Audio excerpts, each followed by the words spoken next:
Hello guys, welcome back to my another vlog. আৰু guys এতিয়া মানে জংগলৰ মাজৰ পৰা ভিডিঅ'টো ইন্ট্ৰো দি আছো কাৰণ আজি আমি গৈ আছো মানে আকাশীগংগা মই মানে হুচৰ বিখ্যাত মানে এটা ৱাটাৰফল আকাশীগংগা আৰু guys মানে ভিউটো চাওক কেনেকুৱা ভিউ আৰু মোৰ লগত আছে নিয়াজ মানে সকলো ভিডিঅ'ত আপোনালোকে দেখা পায় মানে নিয়াজক guys মানে ভিউটো চাওক মানে এনেকুৱা মজা না উন্মাদ হৈ হে পাহৰ বিচৰণ গানৰে গুঞ্জন আলোড়ন বুকুতে বাজি থকা এনেকুৱা ৰাস্তাত মানে বলক বনালে মানে মানে ভুলে যায় আৰু বাইক মানে মানে পাহাড় মানে কেনেকুৱা লাগে কেনেকুৱা দিলে একচুৱেলি বহুত ভাল লাগিছে ফাৰ্ষ্ট টাইম বহুত মজা মজা মানে মজা লাগিব কাৰণ মানে শিখৰৰে বাহিৰ অনুমান যাত্ৰা জেনাকিয়াকে জানে মনে কৰা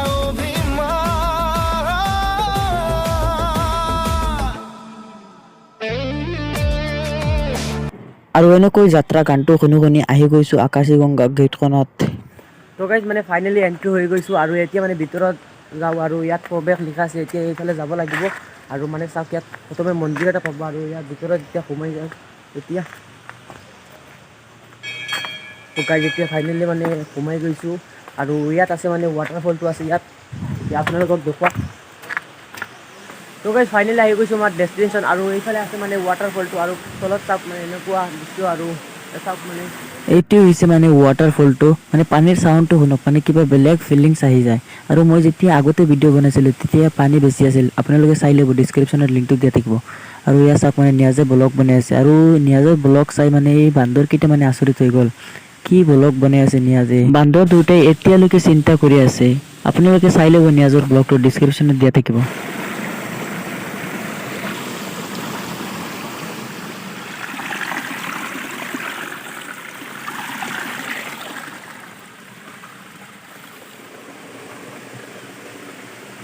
এতিয়া আপোনালোকে আকাশীগংগাৰ মানে ড্ৰ'ন শ্বুটটো চাই লওক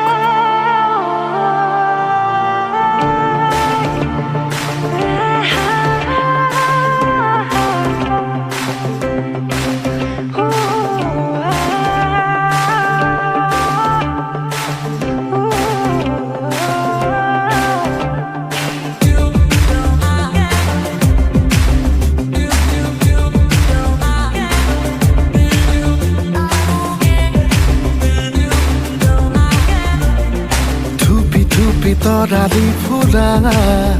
এটি মন উন্মাদ হৈ হে পাহৰ বিচৰণ ধুপি ধুপি তৰালি ফুৰা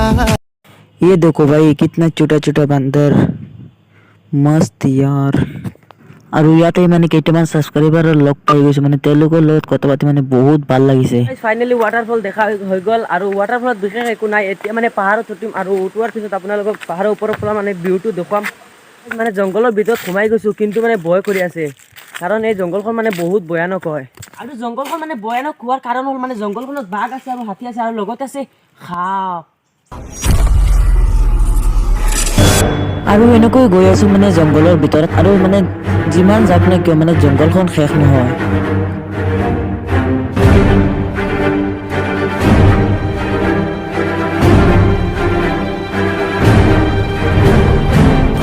তো গাইজ মানে বহুত ওপৰত উঠি গৈছোঁ আৰু মানে কিমান কষ্ট লাগিছে আৰু মানে ইয়াৰ পৰা পৰিলে মানে চেছ মানেতো বুজিছে মানে শেষ জীৱনৰ কাৰণে শেষ আৰু তলফালে চাওক কিমান নীল আছে চাওক তো গাইজ মানে ইয়াত উঠিবলৈ বহুত মানে ৰিস্ক হয় কাৰণ পৰিলে মানে শেষ সেইকাৰণে মানে বহুত ৰিস্ক লৈ উঠিব লাগে